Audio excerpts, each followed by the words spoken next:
kuryama no kubyuka ari imbabazi z'Uwiteka. Bene data, igitondo cyiza kandi cy'umugisha cyangwa se icyamunsi cyiza bivanye n'aho buri wese aherereye ku migabane itandukanye y'isi. Mwese mwemeye kwifatanya natwe gusangira ifunguro ry'umunsi kandi ya buri gitondo. Insanganyamatsiko ya none kuwa 22 Nyakanga 2025 kuwa kabiri iragira iti gukunda impiya n'umuzi w'ibibi byose. Gukunda impiya n'umuzi w'ibibi byose. Mbere ko dusoma ijambo ry'Imana, reka tubanze turirimbane indirimbo y'115 mu ndirimbo zo gushimisha Imana igira iti nabonye umukunzi mwiza. Niturangiza dusome ijambo ry'Imana.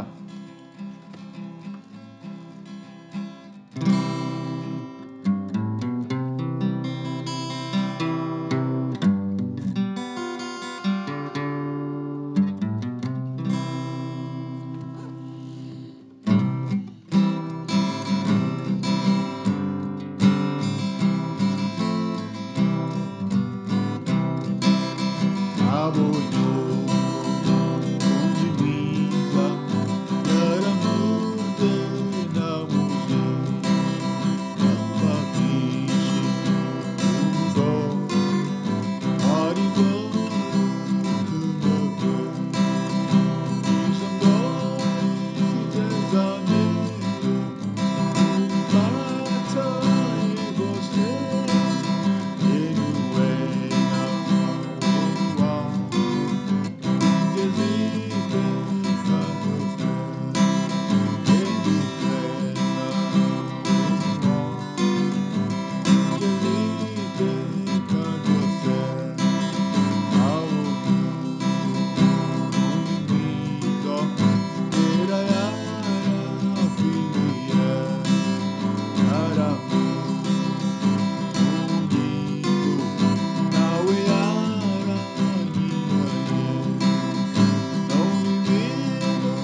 nta n'ibizaza byabasha kuntandukanya na Yesu wanjye. Reka dusome ijambo ry'Imana mu rwandiko rwa mbere Pawulo yandikiye Timoteyo, ibice ni 6, duhere ku murongo wa 6 tugeze kuri 11. Dusome mu izina rya Yesu. Haravuga ngo icyakora koko kubaha Imana iyo gufatanyije no kugira umutima unyuzwe kuvamo inyungu nyinshi, kuko ari ntacyo twazanye mu isi kandi ntacyo tuzabasha kuyivanamo. Ariko ubwo dufite ibyo kurya n'imyambaro biduhagije tunyurwe nabyo, kuko abifuza kuba abatunzi bagwa mu moshya no mu mutego no mu irari ryinshi ry'ubupfu ryangiza, rikaroha abantu mu bibahenebereza bikabarimbuza. Kuko gukunda impiya ari umuzi w'ibibi byose. Hariho abantu bamwe bazirarikiye barayoba, bava mu byo kwizera bihandisha imibabaro myinshi. 11. Ariko wowe muntu w'Imana ujye hunga ibyo, ahubwo ukurikize gukiranuka, kubaha Imana, kwizera, urukundo, kwihangana n'ubugwaneza. Mwakire neza ijambo ry'Imana. Iyo umuntu afite impiya cyangwa se amafaranga, aba afite ubuzima. Aba afite kubaho neza. Iyo ufite amafaranga, uravuga rikijyana muri sosiyete, rikumvikana mu mudugudu, mu kagari, mu murenge, mu karere, mu ntara, yemwe no mu gihugu hose, mu itorero cyangwa mu idini. Ahantu hose iyo ufite amafaranga, nta mugabane n'umwe utabasha gukandagiraho kuri iyi si yarurema. Yewe no ku yindi migabane Imana yaremye, iyo yose wabasha kuyigeraho bitewe n'amafaranga. Amafaranga afite umumaro cyane. Amafaranga atuma urya neza, wambara neza, wiga neza, cyangwa abana bakiga neza n'ibindi byinshi. Bibiliya iravuze ngo ifeza zikemura ibibazo byose. Gutunga amafaranga, gutunga impiya si bibi, ni byiza cyane kuko bigufasha gukemura ibibazo by'imibereho ya buri munsi tubaho kuri iyi si. Gusa bisaba ko umuntu aba maso akamenya uko ayo mafaranga, izo mpiya azironka n'uburyo azikoresha. Imana iba yamutije ayo mafaranga cyangwa se izo mpiya kugira ngo zikoreshe ibikwiriye cyangwa se azironke mu buryo bukwiriye.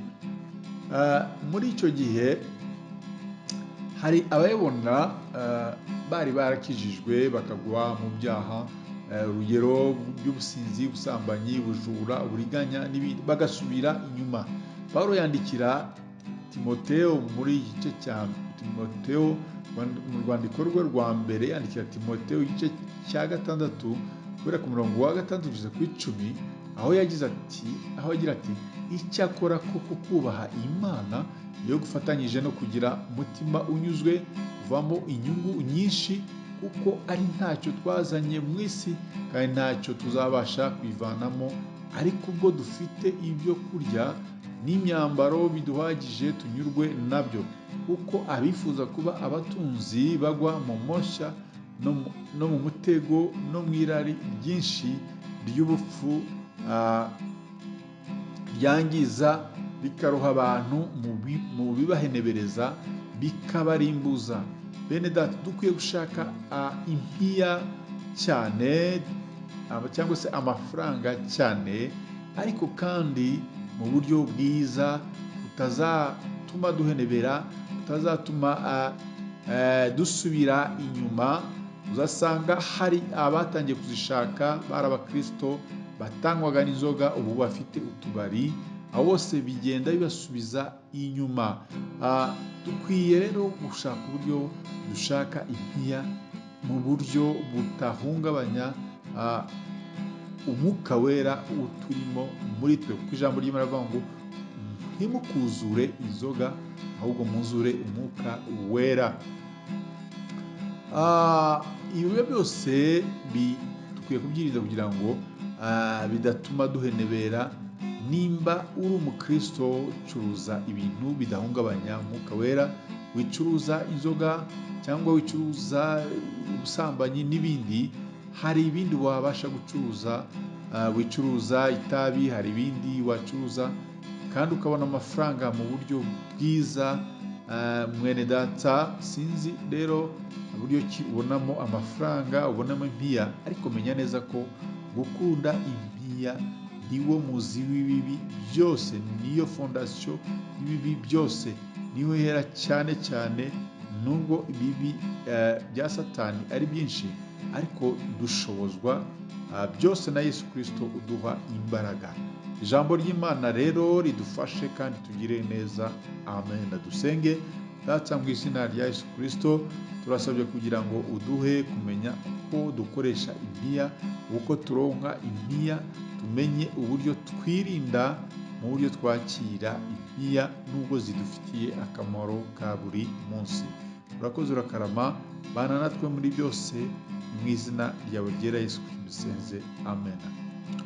Mwari kumwe nanone nk'uko bisanzwe na mwene so muri Yesu Kristo, Bishop Apollinaire Musafiri Gakombe, shumba mukuru w'itorero The Evangelical Covenant Church of Rwanda ICCR. Imana mari kumeze kubana nawe mwese bene data, bifuje kugira umunsi mwiza n'akazi keza. Shalom, shalom, ndabakunda.